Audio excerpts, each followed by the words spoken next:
Princess Mononoke tutorial part 2 coming at ya with the accessories and the makeup. I mainly used white air drying clay for this. I rolled 2 pieces in very thin, even oval shapes and carved them out with the soft side of a knife. To be able to wear them as earrings, I inserted the little hooks on top while the clay was still soft. Then I wanted to make these white dots she has on her forehead and arm ribbons. Again with clay I tried to make a nice tiny sphere and cut it in the middle and get 2 half spheres. Did it twice cause you actually need 3 of them. While still on the molding station I made the teeth. You need 4 large pointed teeth with a white base. I also tried to give them some crevices and texture. Before the clay dries it's important to poke a hole through them near their base. I used a wooden stick for that. After everything dried I gave it a good sanding except for the teeth. I also painted the earrings and white dots with white to give them a more intense look. For the teeth, I took brown and black acrylic paint with a lot of water and spread it in the creaks of the teeth.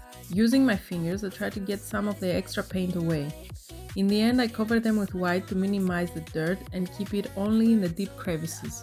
Now to make your necklace, I used brown thread like this. Because mine was quite thin, I used the length that I needed to wrap it around my neck times 4.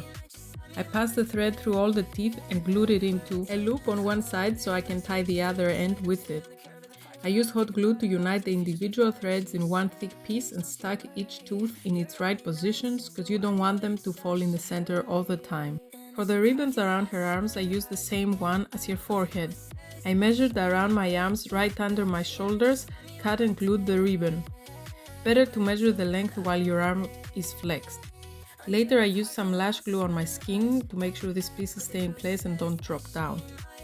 Then you should have the forehead ribbon and 2 arm ribbons. I take the white dots I made earlier and glue them in the center of each ribbon, then I lightly trim the ribbon around them to make them stand out more. For makeup I did a very basic foundation concealer base with a little bit of blush.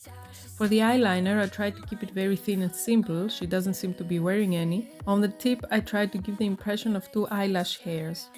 Of course, some white liner in the bottom for the big eyes illusion, mascara, and with a red pencil I drew the shape she has on her face. Filled in with red face paint, but you can also use lipstick. For the bloody look she serves at the end of the film, I used some drying fake blood and messily spreaded it out with my finger around my mouth. Don't miss the next and final part about the knife and the mask. See you then!